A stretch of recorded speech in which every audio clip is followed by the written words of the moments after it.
आने वाले दिनों में हम भारतीय जनता पार्टी से अलग होंगे। और यदि महादेव साक्षी हैं तो मैं आह्वान करता हूं कि फिर पुनः एक बार भारतीय जनता पार्टी की सरकार, जब हमारा तिलक ही नहीं रहेगा, जब हमारी चुटिया ही नहीं रहेगी, जब मेरा ये उपनयन संस्कार हमारे पूर्वजों ने जो किया है, जब ये मेरा जनेऊ ही नहीं रहेगा, तो इस समाज में रहने का मतलब है 100 के समान। और हम जब अपने जनेऊ की रक्षा नहीं कर सकते, अपने चुटिया की रक्षा नहीं कर सकते, तो हमको भाजपा में रहने का कोई अधिकार नहीं है। हम अपने बच्चों की रक्षा क्यों करेंगे? हैं कि आरक्षण को किस तरह मंडल कमीशन लागू करने के लिए किस तरह हम लोग का दमन किया गया, वे दिन मुझे याद है। अभी भी जब मैं सोचता हूं कि मेरा बच्चा सड़क पे निकलेगा तो मेरा अपना बच्चा कहीं हमसे दूर न रह जाए, इसीलिए मैं आह्वान पुनः करता हूं कि आप सड़कों पे निकलिए, बच्चे जहां पढ़ रहे हैं पढ़ें। और अब ये भाजपा सरकार से हम लोगों का विश्वास उठ रहा है, हम लोग इसको कदापि वोट नहीं देंगे। पहले तो ऐसा नहीं था कि हाँ भाई 10 दोस्त बैठे हुए हैं कॉलेज के अंदर और हंसी खुशी बात कर रहे हैं। दोस्ती में बहुत सारी बातें कही जा सकती है, चाहे वो बनिया हो, चाहे ब्राह्मण हो, चाहे ठाकुर हो, चाहे SC ST हो, चाहे OBC हो। लेकिन अगर उसमें से जाके कोई कह रहा है कि इसने हमारे सवर्ण की स्थिति यही हुई, फुटबॉल की तरह बने हुए हैं। कभी वो कांग्रेस में थे, उनको लगा कि हमको वहाँ सम्मान मिलेगा, फिर अनेक VP सिंह आए, उसके बाद पार्टियां टूटी और कहता है जाति की राजनीति हुई, कुछ लोग इसमें गए उसमें गए, वहाँ सम्मान मिलेगा। लेकिन फॉरवर्डों से ये कहना चाहता हूँ कि आने वाले 30 सालों में आपकी स्थिति नाली किनारे के कीड़े की तरह हो जाएगी, क्योंकि आपके पास न उतनी हिस्सेदारी है न उतनी भागीदारी रह जाएगी। जो भी क्षमताएं हैं वो आप सुन ले रहे हैं, लेकिन ऐसा नहीं चलेगा। हम बीजेपी वोटर थे, आने वाले समय में 27 का चुनाव है और हम बता देंगे कि हम चुनाव में आपके साथ नहीं हैं और आपको वोट नहीं देंगे। अगर आप ऐसे ही हमारे ऊपर हमें दबाते चले जाएंगे तो मैं साथ नहीं खड़ा रहूंगा। दूसरी चीज, जो आपके ऊपर अत्याचार करते थे वो अभी आज नहीं है, जो अत्याचार सहते थे वो अभी नहीं है।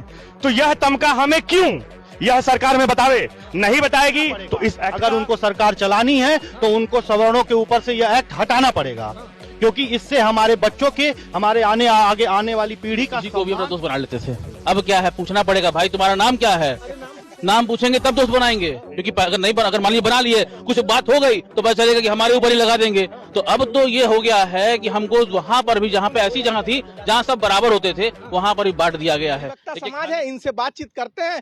बहुत बड़ा इंट्रो हो गया। पहले तो आप सब लोगों का स्वागत है, आपसे शुरुआत करेंगे, क्या कहेंगे? UGC एक्ट आया है। मैं राजेश नारायण दुबे, अधिवक्ता और टैक्सेशन की वकालत करता हूं, यहाँ पे वरिष्ठ उपाध्यक्ष के पद पे भी हूं। अगर एक शब्दों में कहा जाए इस एक्ट के बारे में तो मैं यही कहूंगा कि सरकार को तत्काल इस एक्ट को वापस ले लेना चाहिए। ये काला कानून है हमारे उच्च शिक्षा में पढ़ने वाले छात्रों के ऊपर। एक बात मैं और स्पष्ट कर देना चाहता हूं, क्योंकि बहुत समय नहीं रहता है, इसलिए मैंने पहले ही कहा कि मैं इस कानून का विरोध करता हूं और इसके वापस लेना चाहिए।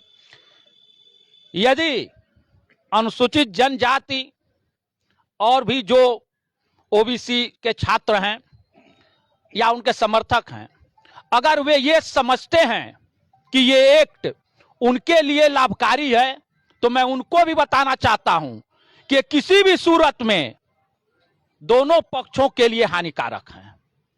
अब आप सवाल करेंगे कैसे हानिकारक हैं, तो जो फॉरवर्ड क्लास के विद्यार्थी हैं उनके लिए तो ये हानिकारक है कि इस एक्ट को लाया गया है। और यदि कोई OBC समाज का बच्चा, SC ST समाज का बच्चा, दिव्यांग बच्चा हमको आरोपित कर देगा कि इन्होंने हमको कुछ अनुचित शब्दों का प्रयोग किया है, तो हम उसके दोषी सिद्ध हो जाएंगे। इससे छात्रों के अंदर एक डर का माहौल व्याप्त होगा।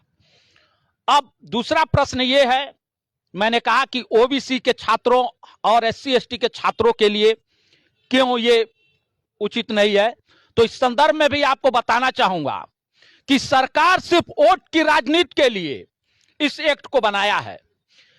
इस एक्ट में इतना कंफ्यूजन है कि अगर लोग समझते हैं कि ये मेरे हित का है, तो हम लोग विद्यार्थी जीवन में, मुझे याद है हम लोग जब जाते थे शिक्षण संस्थाओं में, इलाहाबाद विश्वविद्यालय में पढ़ते थे, तो हम लोग डेलीगेशियों हॉस्टल में ये नहीं देखते थे कि